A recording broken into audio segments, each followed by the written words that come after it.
Bonjour mesdames, bonjour Thomas qui est à distance et bonjour à tous. Alors il est 9 heures, je sais que nous sommes tous en pleine forme après une soirée cham dont seul Guy Valencien a le secret. Alors quel meilleur thème pour commencer la journée que le retour à la vie active. Je suis ravi de partager ce moment avec vous. Il s'agit d'un thème qui est un thème d'actualité majeur dans le monde de la santé, aussi bien pour le secteur privé que pour nos différentes institutions, mais surtout pour nos patients.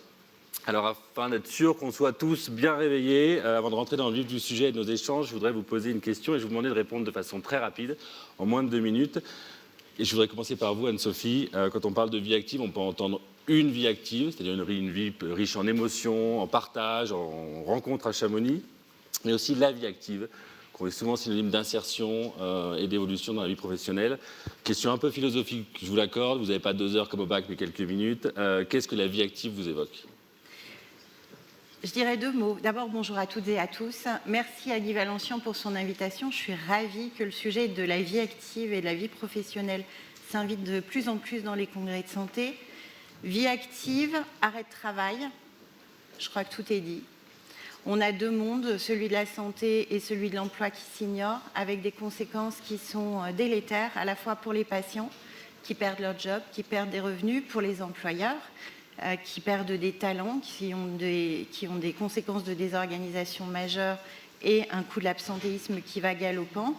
Et puis pour notre sécurité sociale et plus largement notre système de protection sociale, parce qu'on l'oublie souvent, mais l'emploi finance grandement la santé. Donc ce que m'évoque la vie active, c'est qu'elle doit prendre de plus en plus place dans l'univers de la santé, de la même manière que la santé doit prendre de plus en plus place dans l'univers de l'emploi et que ces 2 mondes doivent coopérer au bénéfice de tous. Merci Anne-Sophie. Monique, considering your role within your organization, Concernant votre rôle dans votre organisation, est-ce que vous êtes d'accord avec une définition de la vie active aussi? Oui. Merci beaucoup de m'avoir invité aussi. Bonjour à tous.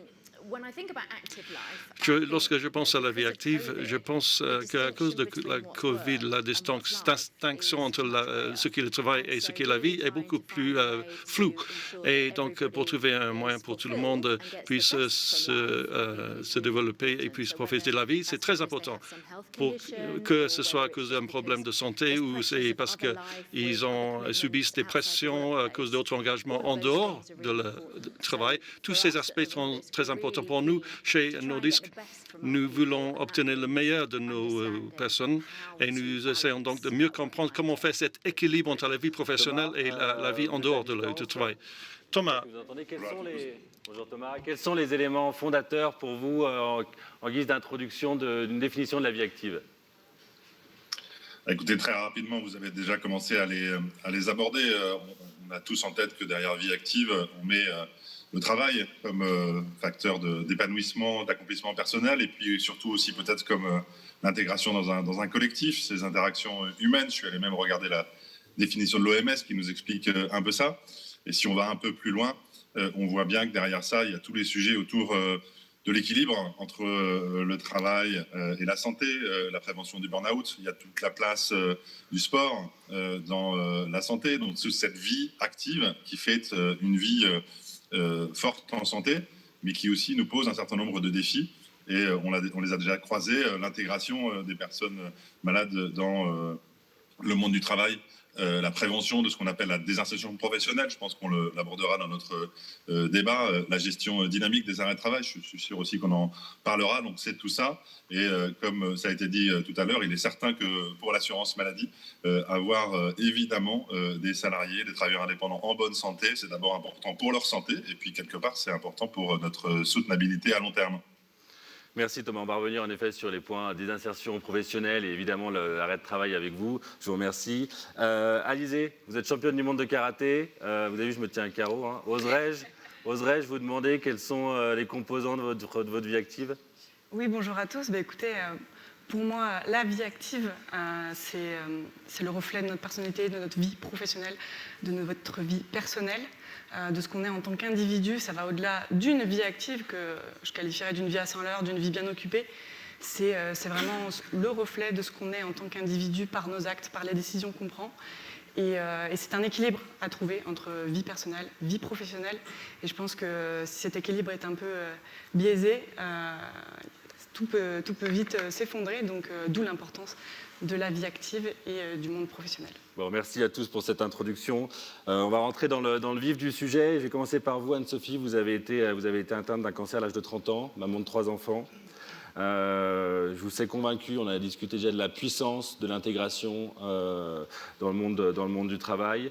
Vous avez une définition importante et qui vous tient à cœur, la notion de salarié-patient, qui est d'ailleurs une notion qui est évoquée en ce moment à l'exposition dédiée au cancer à la Cité des Sciences à Paris, que je recommande à chacun. C'est une notion qui est peu commune. Est-ce qu'aujourd'hui, pour vous, salarié et patient sont encore deux mots qui s'opposent ? Oui, encore beaucoup trop, et qui ont les conséquences que j'évoquais tout à l'heure. Je crois qu'il est urgent d'agir pour mieux concilier la vie professionnelle avec la santé. Très simplement, et peut-être de manière un petit peu directe, je vais poser la question du sens qu'évoquait Monsieur le ministre hier soir. Quel sens ça a de soigner des gens et de s'appliquer à le faire de mieux en mieux si c'est pour les mettre au banc de la société, ne plus leur permettre d'avoir cette utilité sociale que les patients revendiquent, qui est quand même un droit constitutionnel. On a tendance à l'oublier et donc à les laisser au banc. D'autant que, comme le disait à l'instant Monsieur Fatoum, on a un sujet de soutenabilité de notre système à moyen et long terme. Aujourd'hui, maladie et travail sont synonymes de désinsertion professionnelle. On a des chiffres en cancérologie, des études, Vican, 3 et 5, 3 ans après le diagnostic, une personne sur 3 quitte l'emploi. Vu l'effet de nombre, notre système de santé et de protection sociale, si on ne sait pas concilier maladie et travail, n'y survivra pas. Et au-delà de ça, puisqu'on a la chance aujourd'hui d'avoir un panel large d'employeurs de l'univers de la santé, quel sens ça a pour un salarié, une infirmière dans un hôpital ou un responsable des affaires publiques dans un laboratoire, tous les matins de se lever pour faire avancer la médecine et le soin, et le jour où lui-même ou un de ses collègues ou un de ses proches est confronté à une maladie grave, avoir un employeur qui ne sait pas l'accompagner et qui ne va pas lui permettre de continuer à mener cette vie active qui est importante et essentielle pour lui. Il y a un trou dans la raquette en termes de... Il y a un petit trou dans la raquette, un peu gros même d'ailleurs. Mais la bonne nouvelle, et on y reviendra tout à l'heure, c'est que des solutions très simples existent. Merci Monique. We talk a lot about the challenges. On parle beaucoup de défis en lien avec la flexibilité et la confiance. Et vous savez que chez Nordisk, vous êtes tout à fait engagé vis-à-vis de la flexibilité. Est-ce que vous pourriez nous en parler un peu? Est-ce que vous pourriez nous en parler? Oui, bien sûr. Nous avons planché sur la flexibilité dans le lieu de travail avant le Covid. Et quand la Covid a commencé, nous avons dû changer notre façon de considérer cette question. Et nous avons défini 4 principes concernant la flexibilité sur le lieu de travail. Le premier principe, c'est que chaque employé a le droit à la flexibilité. S'ils ont un emploi qui peut être fait à partir de notre endroit, on doit en parler avec eux pour voir quel est le meilleur équilibre entre le travail qui leur permet de travailler à partir de notre endroit et pas dans le bureau. L'autre deuxième principe, c'est que nous pensons que le fait de se rassembler et d'être en lien les uns avec les autres et de définir des relations entre nous, c'est très important pour notre culture. Nous ne voulons pas être notre entreprise. Vous pouvez travailler n'importe où. On va fermer tous nos bureaux. On ne veut plus nous voir. On ne veut plus vous voir. Ça, c'est pas du tout notre démarche. Le troisième principe, c'est que nous pensons que c'est le responsable des dirigeants de mettre en place cette flexibilité. C'est important pour un dirigeant et d'un employé de parler de ce qui est significatif pour eux. On ne peut pas avoir la même solution pour chacun. Si vous êtes dans un atelier, vous ne pouvez pas travailler à partir de votre domicile. Il y a d'autres éléments de flexibilité qui peuvent être possibles. Le dernier principe, c'est que, bien sûr, nous ne pensons pas que la flexibilité doit être un fardeau pour l'entreprise. On doit pouvoir faire le travail correctement. Donc, ceci étant dit, nous avons travaillé avec nos organismes dans plusieurs pays, y compris en France. En France, pour voir quelles seraient les meilleures modalités pour mettre en place un travail flexible pour nos employés. C'est un peu différent, puisqu'on ne dit pas « Hey, cela va ressembler à cela, ça va être dans ce cadre-là, vous devez vous présenter à ce moment-là ». Non, c'est beaucoup plus fixe. On parle plutôt des résultats et des comportements, plutôt que d'obliger les gens d'être dans le bureau tous les mercredis entre telle ou telle heure. Merci beaucoup. On a le point de vue d'Anne-Sophie, de Monique en tant qu'employeur. Ça nous intéresse évidemment que vous nous racontiez un tout petit peu plus votre histoire. Je rappelle, vous êtes athlète de haut niveau, vous aviez un rêve de petite fille qui était de rentrer dans la police nationale. Est-ce que vous pouvez nous raconter les différentes étapes et puis évidemment les leçons et les différents challenges que vous avez parcourus? Oui, bien sûr. Écoutez, je suis diabétique de type 1 depuis l'âge de 19 ans. Donc je l'ai appris d'une manière assez particulière puisqu'à 18 ans, mon médecin m'avait fait faire des contrôles de routine et ma glycémie s'était retrouvée un petit peu élevée, mais encore correcte. Donc je suis allée voir un endocrinologue qui m'a dit « Alizée, tu seras diabétique, on ne sait pas quand ». Donc tous les 3 mois, je faisais une prise de sang jusqu'au jour où on m'a dit « Alizée, ça y est, il te faut un traitement ». Alors j'étais déjà athlète de haut niveau, donc les questions par rapport à ma carrière se sont vite évaporées puisque je me suis dit que j'allais me prendre en main, que j'allais bien m'organiser pour continuer le sport de haut niveau et malgré ce diabète. Mais je me suis posé des questions par rapport à l'accès à la profession puisque j'avais déjà ce rêve d'entrer dans la police. Depuis toute petite? Oui, depuis toujours. C'était une évidence pour moi. Donc je me suis inscrite au concours. Je passais les écrits comme tout le monde, les tests physiques. Donc tout s'est bien passé aux tests physiques. On imagine. Voilà. On m'a surnommée Xena la guerrière, donc je me suis dit que j'avais plutôt bien réussi. Et donc voilà, je réussis l'oral et dernière étape, la visite médicale. Donc jusqu'ici, tout va bien. Je reçois un petit dossier à la maison. J'ai des questions auxquelles je dois répondre concernant mes antécédents médicaux.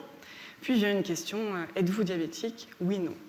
Donc je m'arrête un instant sur ça. Je me dis, bon, diabétique de type 1, type 2, on ne cherche pas à en savoir un petit peu plus, mais bon, ok. Qu'est-ce que je fais à ce moment-là? Vous hésitez à ce moment-là? C'est une hésitation assez rapide, parce que j'en discute avec mes parents, et finalement, dès que j'ai appris le diabète, je n'ai pas voulu m'en cacher. Vous cochez oui. Voilà, je coche oui. Et je renvoie le dossier, je me présente à la visite médicale, je passe tous les examens, puis vient le bilan avec le médecin. Donc je discute avec, il me dit c'est super d'avoir des gens motivés comme vous, en plus avec votre profil, vous êtes sportif de haut niveau, vous entraînez tous les jours, très intensivement. Et donc il parcourt le dossier en même temps, et il me dit mais vous êtes diabétique? Je dis oui, je suis diabétique de type 1, voilà, mais je suis bien équilibrée, etc. Il me dit écoutez, je suis embêtée, de mon point de vue, je voudrais vous mettre apte, mais il y a des lois qui m'en empêchent. Donc, écoutez ce qu'on va faire, patienter. Je vais appeler le médecin-chef de la police nationale pour lui demander son avis et je reviens vers vous. Donc, une visite médicale qui aurait pu durer une demi-heure, je suis restée 1h30, 2 heures. Donc, je patiente. Bon, il n'arrive pas à l'avoir. Il me dit que je peux rentrer chez moi. Donc, je pars avec un papier quand même, avec marqué apte sous réserve. Donc, c'est pas encore une victoire, mais voilà, je me dis c'est quand même en bonne voie. J'arrive chez moi, je reçois un appel anonyme de ce médecin qui me dit voilà, j'ai eu le médecin-chef et pour lui c'est un non catégorique sans plus d'explications. Donc à ce moment-là, gros coup dur. Et c'est là où le sport m'a beaucoup aidée parce que dans une vie sportive de haut niveau, il y a des victoires, il y a aussi des défaites et il faut rebondir par rapport à ça. Et donc je me dis mais qu'est-ce que je vais faire? Parce que j'ai vraiment tout mis en place pour réussir ce concours, pour y arriver, et c'est quelque chose qui m'échappe finalement. J'aurais pas réussi les écrits, je pourrais m'en prendre qu'à moi et travailler un peu plus pour y arriver. Mais là, finalement, c'est quelque chose autre que sur ce sur quoi j'ai la main. Et donc, du coup, je reprends les études, je m'inscris pour reprendre les études, et je reçois un courrier qui me dit que je peux faire appel de la décision. Donc, cet appel a été rejeté. Et puis derrière, un autre courrier pour me dire que je peux faire un recours devant le tribunal administratif, ce que je fais avec l'aide d'une avocate de la Fédération française diabétique, que je remercie d'ailleurs. Et entre-temps, vous accumulez les titres de championne du monde de karaté. Exactement. En attendant, je continue ma carrière de sportive de haut niveau, championne du monde, championne d'Europe, championne de France, mais apparemment pas suffisant pour avoir accès à un emploi. Et donc, du coup, j'ai le temps de terminer mes études, le temps d'avoir la décision par rapport au recours. Et j'ai la chance d'être athlète SNCF après. Et donc je passe les tests d'entrée. Je n'ai toujours pas la décision du recours, mais en attendant, je passe les tests d'entrée pour devenir athlète SNCF. Donc, comme tout le monde, je passe les tests. Et vient la visite médicale pour la SNCF. Donc je me dis, bon, ça devrait aller quand même. On est tous pendus à vos lèvres. Voilà, suspense. Hein. Le suspense est insoutenable. Donc je reçois un petit papier de convocation pour cette visite médicale avec écrit venez en ayant bu un thé ou un café sans sucre et une biscotte sans confiture. Voilà, je me dis, c'est quand même bizarre. Il va y avoir une prise de sang, donc très bien. On fait la prise de sang, les examens se passent, le bilan avec le médecin qui parcourt mon dossier, qui me dit « Ah, mais vous êtes diabétique ?» « Oui. »« Ah ben non, ça ne va pas être possible. » Et là, clairement, je m'effondre, parce qu'une fois, je veux bien, 2 fois, ça commence à être compliqué. J'aimerais bien avoir un travail, accès à un emploi qui me plaît, d'autant plus. Donc, gros coup dur. Finalement, les choses sont rentrées dans l'ordre puisqu'on m'a trouvé un autre poste à hauteur de mes qualifications professionnelles. Mais néanmoins, il reste quand même des soucis d'accès aux professions. Et derrière ça, j'ai la décision du recours devant le tribunal administratif qui finalement me donne raison. Et je peux rentrer dans la police puisque je n'ai pas été jugée sur mes capacités réelles à exercer. Et donc, ça a été une belle victoire et le dossier...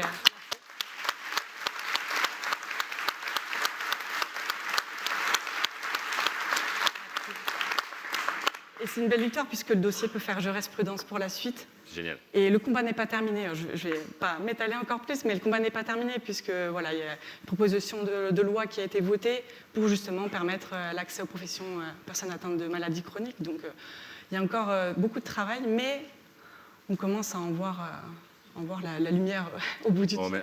On commence fort. Merci d'avoir partagé ce témoignage qui est évidemment hyper touchant. J'imagine, Anne-Sophie, que ça vous fait réagir. Moi, ça me semble fou, complètement fou, et on en a déjà parlé le moment ensemble, qu'on ne met pas en avant, j'ai envie de dire, l'expertise des patients dans le combat vers la maladie. Alors là, on le voit très clairement illustré. Je pense que vous allez nous parler de ce que vous avez mis en place, Fighting Cancer sur LinkedIn. Mais déjà, qu'est-ce que vous avez envie de nous dire par rapport à ce témoignage d'Alizée ? Déjà, bravo.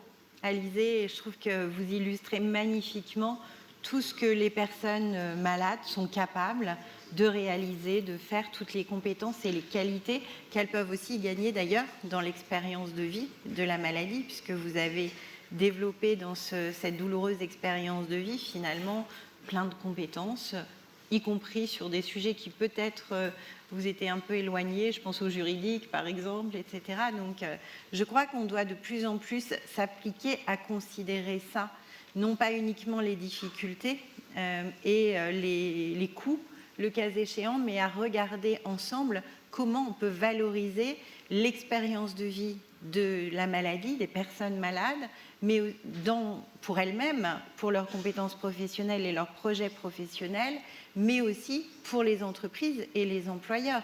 Parce qu'avoir dans ces équipes une personne qui a autant de volonté, autant d'engagement, autant d'énergie que vous, une capacité à prendre du recul, à coordonner ou coopérer avec des environnements extrêmement divers, c'est une chance en réalité pour les employeurs dont ils ont failli se priver de manière absurde finalement.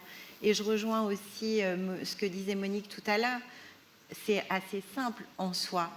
Les employeurs ont une chose à faire, c'est de libérer la parole sur le sujet et de dire à leurs salariés, ce sujet qui est la maladie, qui n'appartient pas aujourd'hui au monde du travail, on n'est pas malade au travail, chez nous on peut en parler. Et ensemble, sur la base des besoins qui sont formulés à la fois par les personnes concernées, mais aussi par les équipes, on peut ensemble trouver des solutions. Et c'est pour ça, en fait, et c'est pour répondre à cette demande des employeurs, mais aussi des patients que j'ai fréquentés assidûment dans les couloirs de l'hôpital de l'Institut Gustave Roussy il y a quelques années, que j'ai décidé de fonder un club de dirigeants qui s'appelle Cancer at Work, qui, comme son nom ne l'indique pas, eh bien, rassemble les dirigeants autour des sujets des maladies graves et les engage dans l'action avec leurs salariés sur la base de besoins qui sont exprimés. Et puis plus récemment, j'ai aussi décidé de fonder une start-up de malades qui s'appelle We Care at Work, qui est de malades au propre comme au figuré, puisqu'avec mes équipes, nous sommes concernés directement par des pathologies très variées et nous créons des outils pour les employeurs pour leur permettre de mieux concilier la maladie et le travail. Notre dernière en date s'appelle Alex, c'est une coach 3.0 qui d'ailleurs a été adoptée par la Sécurité sociale pour ses propres salariés. Magnifique transition. Thomas, est-ce que vous avez, avant de rentrer sur le sujet de l'arrêt de travail, est-ce que vous avez envie de réagir par rapport à ce que vous avez entendu du témoignage d'Alizée, j'imagine? Je pense qu'on est toujours très, très touché et parfois quand on est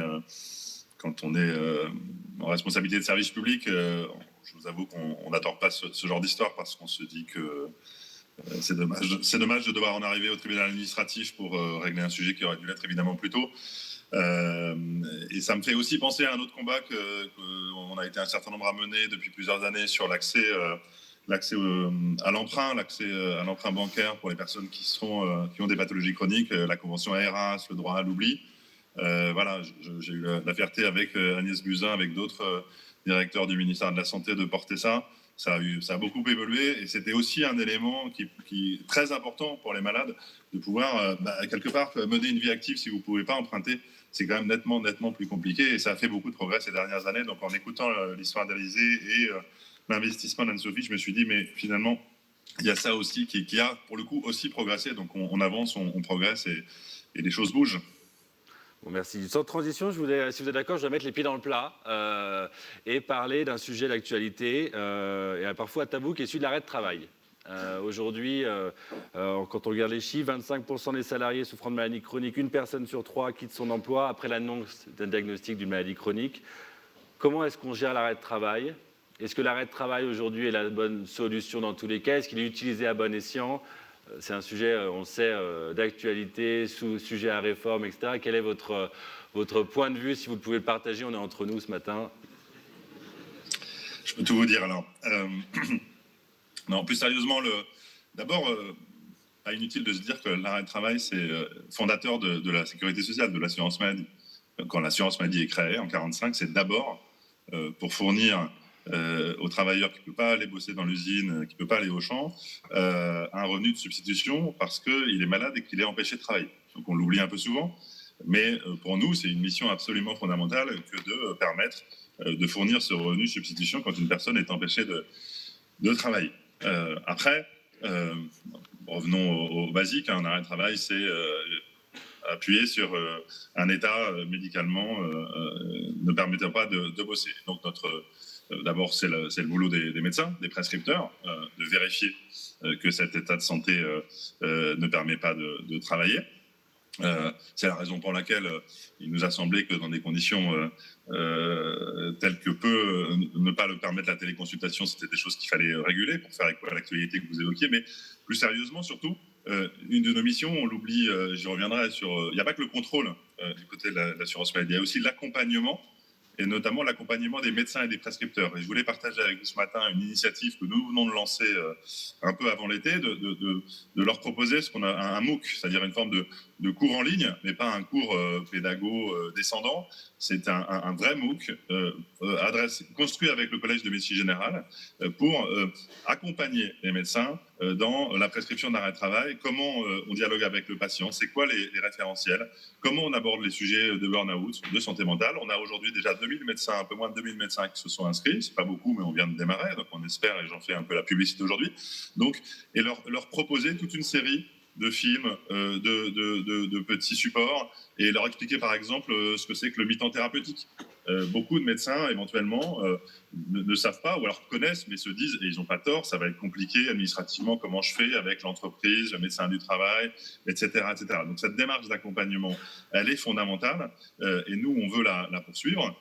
Au-delà, évidemment, c'est vrai aussi, de contrôle, parce que parfois, il arrive qu'on s'aperçoive que l'arrêt n'est pas totalement justifié. Dernier point peut-être de cette action, notre action aussi vis-à-vis des assurés, c'est aussi de tout faire pour que quelque part la situation ne s'installe pas, je ne dis pas dans une situation de confort évidemment, mais que quelque part on intervienne suffisamment tôt pour que la durée de travail ne soit pas trop longue, et je le dis clairement, qu'on fasse tout pour favoriser une reprise d'activité si c'est possible, et aussi une mise en invalidité si malheureusement il se trouve que la situation médicale ne permet pas d'aborder une reprise du travail.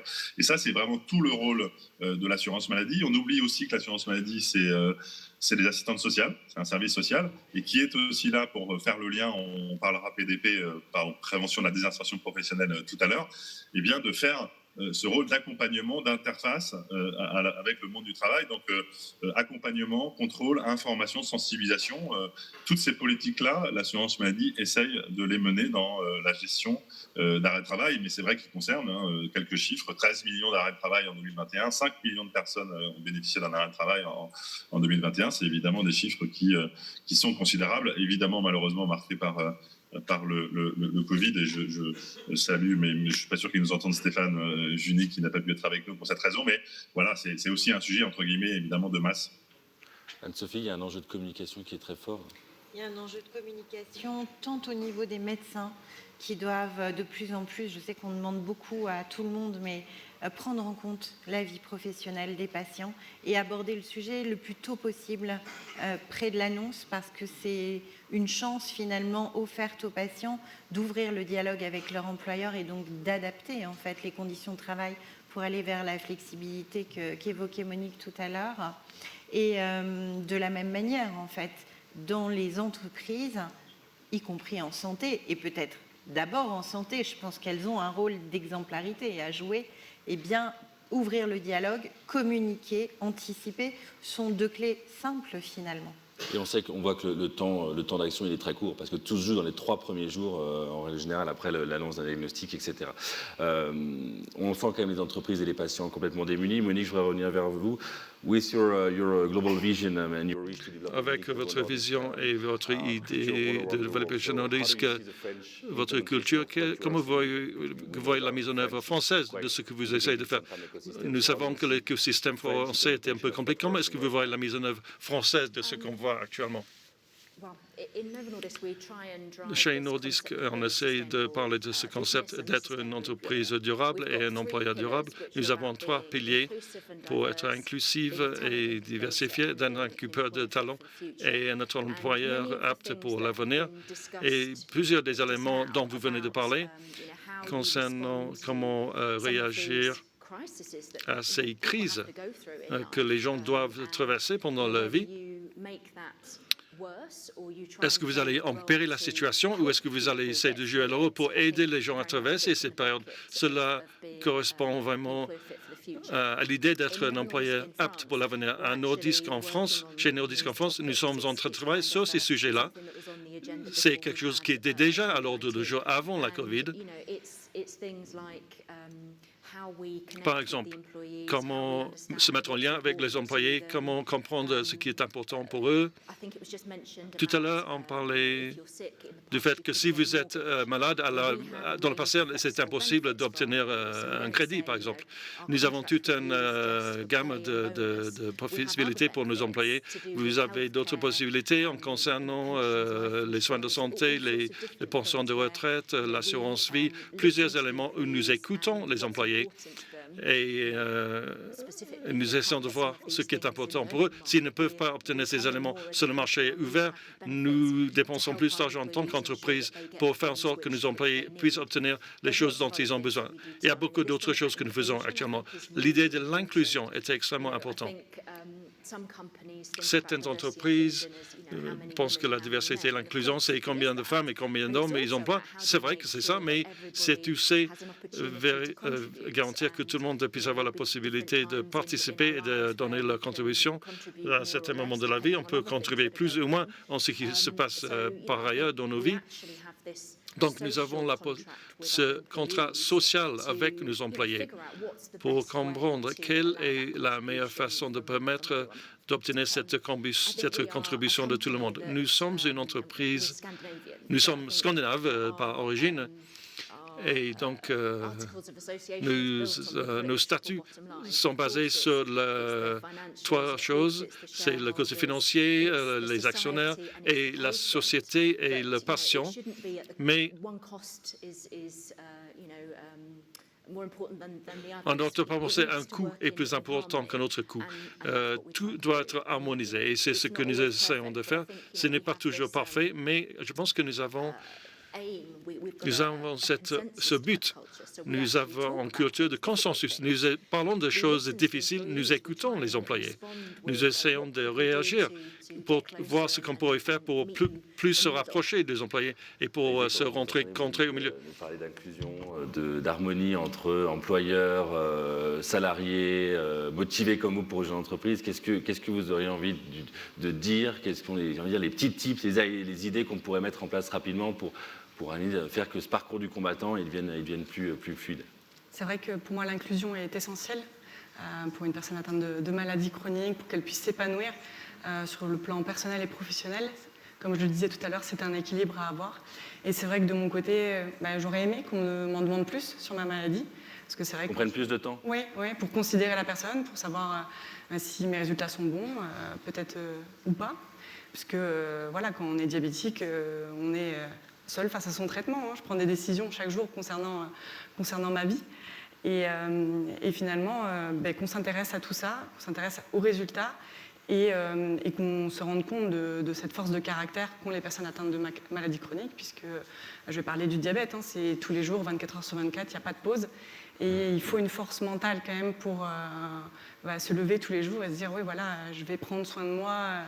Parce qu'il y a des jours où on a un peu moins envie. Je fais le parallèle avec le sport de haut niveau. Et des fois, on n'a pas forcément envie d'aller s'entraîner, mais on y va quand même. Et je pense que c'est un peu pareil dans le diabète. Il y a des jours où voilà, on se dit que ce serait quand même plus simple sans tout ça. Et la communication, du coup, serait vraiment importante. Mais il y a plusieurs choses, je dirais aussi. C'est qu'il y a ces lois qu'il faut changer, mais il y a aussi comment accompagner les médecins dans les décisions qu'ils prennent, puisque la visite médicale, pour la police, le médecin qui était présent aurait voulu me mettre apte, mais il n'en avait pas les moyens. Donc comment aussi les accompagner dans leur prise de décision. Anne-Sophie, juste avant qu'on donne la parole à Thomas sur le sujet des insertions professionnelles, est-ce que vous pourriez nous parler de l'expertise que vous avez développée sur LinkedIn, qui est Fighting for Cancer, que je trouve hyper intéressante par rapport à ce que vient de dire Alizée? Oui, Fighting Cancer, en fait, on a décidé il y a quelques années maintenant de symboliser les compétences et qualités gagnées dans l'expérience de vie de la maladie en créant sur le plus grand réseau professionnel du monde, qui est LinkedIn, une compétence Fighting Cancer, qui est endossée par des personnes malades, mais aussi par des managers, par des aidants, bref, par tout le collectif de travail qui est confronté à cette situation. Et pour nous, c'était extrêmement important de le faire pour changer de regard. Je crois qu'aujourd'hui, on a vraiment un pas de côté à faire et pour regarder la maladie et les personnes malades autrement. Nous sommes encore aptes à travailler, à créer des entreprises. Je suis chef d'entreprise moi-même. En 10 ans maintenant, et j'ai créé une 15aine d'emplois. Alors, c'est petit au regard de groupes internationaux, mais c'est une contribution. Nous sommes capables d'être contributeurs du système. Et c'est essentiel pour nous-mêmes, mais c'est essentiel aussi pour le système. Parce que si le système ne nous accompagne pas et ne nous permet pas de travailler, alors demain, nous n'aurons plus les moyens de soigner. Et je voudrais aussi, si vous le permettez, Loris, rebondir sur ce que disaient Alizée et Monique. D'abord, quand on est salarié dans une entreprise et qu'on a la chance de côtoyer une jeune femme comme Alizée, c'est un exemple, en fait, que vous apportez, un exemple d'engagement, de pugnacité. Alors, on parle beaucoup de résilience, c'est un peu tarte à la crème aujourd'hui, mais ça donne aussi envie aux autres salariés de venir au travail parce que vous vous battez pour être au travail tous les jours. Et quand on a un employeur comme Monique, tous les gens dans l'entreprise qui sont bien portants et qui constatent que des salariés malades ne sont pas des salariés Kleenex, mais que l'employeur fait tout pour les accompagner et leur permettre de continuer à se développer, eh bien, tous les matins, ils ont envie de venir travailler pour leur entreprise. Et ça change tout. Combien de personnes aujourd'hui ont activé l'expertise Fighting Cancer sur LinkedIn? Plusieurs milliers et un peu partout dans le monde, sachant que l'initiative Cancer et Travail et Maladie et Travail eh bien, est une initiative française. Et on commence notre déploiement international. Bravo, génial. Thomas, pour revenir.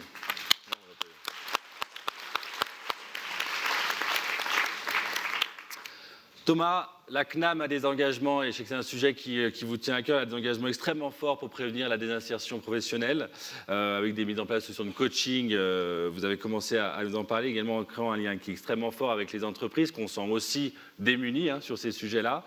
Est-ce que c'est notre capacité à toujours mieux faire travailler secteur public, secteur privé ensemble qui sera une solution pour l'avenir ? J'enfonce une porte ouverte. Oui, j'aurais presque envie de vous dire secteur public, secteur privé. Pas nier aussi que secteur public et secteur public, c'est pas forcément complètement si facile que ça. Vous parliez du French écosystème, comme vous le disiez à l'instant, et il est parfois un peu compliqué. Mais notre boulot, c'est d'essayer de surmonter ces difficultés. Pourquoi je dis ça ? En effet, vous l'avez dit, on est très engagé dans ce qu'on appelle entre nous la PDP. C'est plus facile à dire, cette prévention de la désinsertion professionnelle. Ça veut dire quoi ? Identifier, soit d'ailleurs par des requêtes dans nos bases d'information, soit dans nos échanges avec les patients et les médecins, des situations qui justifient que on ait un parcours attentionné, individuel d'une personne pour essayer d'organiser sa reprise d'activité. Et on a construit des processus, des modalités d'accompagnement individuel, des modes d'intervention coordonnés entre le médecin conseil de l'assurance maladie, le service social de l'assurance maladie, le médecin traitant, le médecin du travail.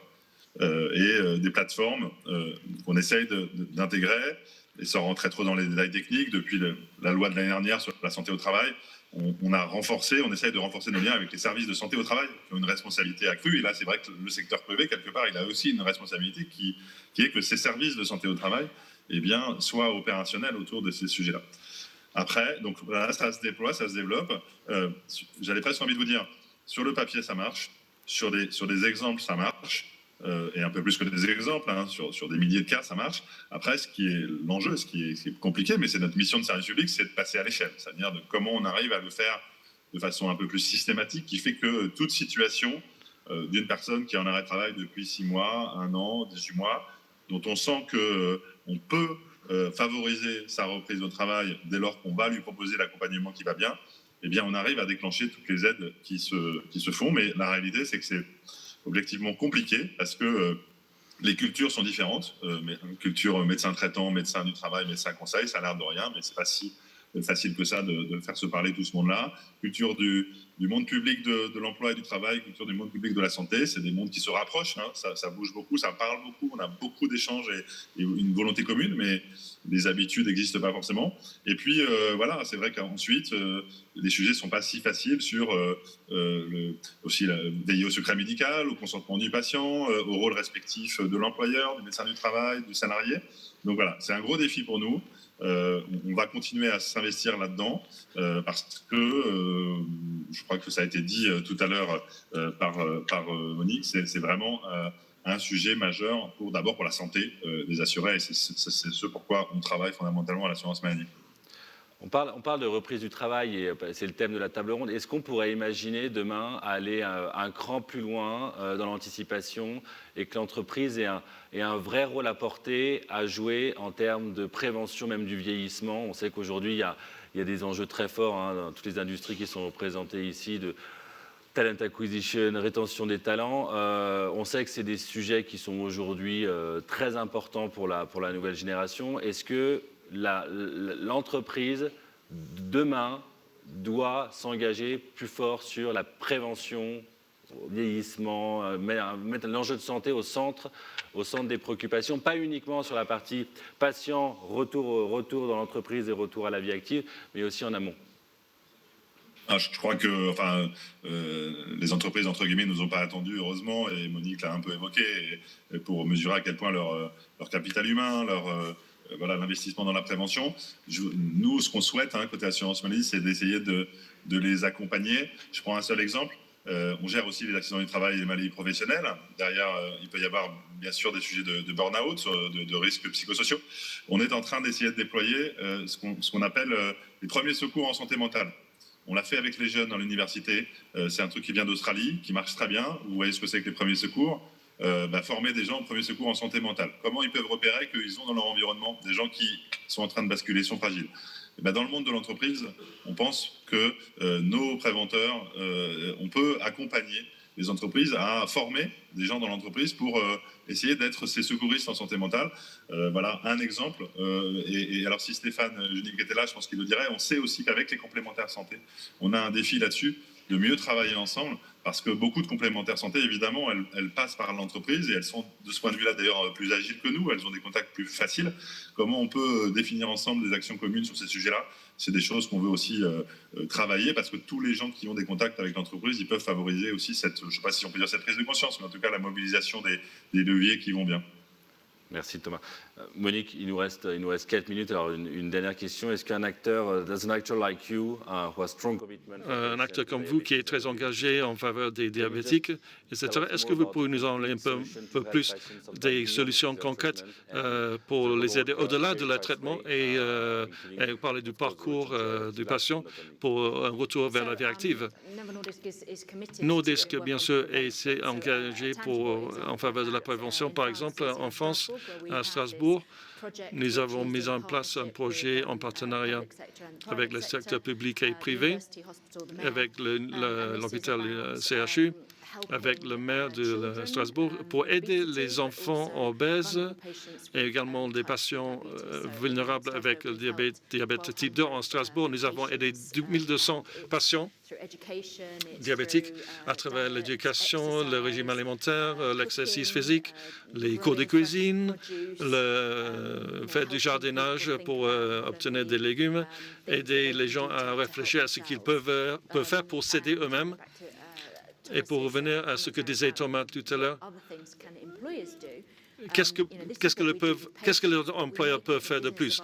Voilà ce que nous faisons avec nos patients, mais nous voulons faire en sorte que nos employés puissent mieux comprendre les besoins des patients. Lorsqu'on entend des histoires comme les vôtres, sur des histoires qui ont eu lieu avec une stigmatisation, en fait, des vraies difficultés que vous avez dû surmonter, c'est très important pour nos employés aussi de connaître ces histoires pour savoir qu'on peut changer la société et les politiques publiques. Merci. Il nous reste 2 minutes. Ça passe très vite, mais Guy nous réinvitera certainement l'année prochaine. Monique, un mot de conclusion par rapport à tout ce qu'on vient d'entendre sur sur tout ce qu'on vient d'entendre. Qu'est-ce que demain, pour être très concret, vous qui travaillez au contact des entreprises et des patients, j'ai envie de dire, sans avoir des plans sur les 3, 4, 5 prochaines années, qu'est-ce qu'on doit activer pour faire que ce trou dans la raquette, qui est un peu gros par rapport aux entreprises et aux patients, il se rétrécisse? Alors d'abord, moi j'ai très envie de revenir à Cham. Petit message à Guy l'année prochaine. Voilà, c'est lancé. Merci Guy pour le merci. Et si on veut revenir à Cham et si on veut continuer à soigner, si on veut que nos enfants bénéficient de cette formidable carte vitale que nous avons la chance d'avoir en France, il faut effectivement que très vite on agisse. Moi, j'invite tous les employeurs qui sont présents, tous les médecins, tous les professionnels de santé à rejoindre la place de partage qui est cancératoire, qu'à venir échanger sur les pratiques pour qu'on puisse aller plus vite, plus loin ensemble, à adopter les outils que WeCare propose, puisque c'est aussi un moyen de soutenir l'emploi des personnes malades, bien sûr. Je pense qu'il y a 3 piliers très simples dans tous les univers santé et emploi. C'est la sensibilisation et la communication sur le sujet pour que tout le monde soit à l'aise avec. C'est la formation et c'est la mise en place d'accompagnement individuel et collectif, parce que ce serait une erreur de ne s'occuper que des patients et pas de l'ensemble des personnes qui les entourent. Merci beaucoup. Et on peut tous activer, après avoir assisté à la table ronde, Fighting Cancer. Tous. Maintenant, vous êtes tous en mesure de le faire. Et je compte sur vous. Un immense merci. Merci beaucoup Alizé, Monique, Anne-Sophie et Thomas. Merci.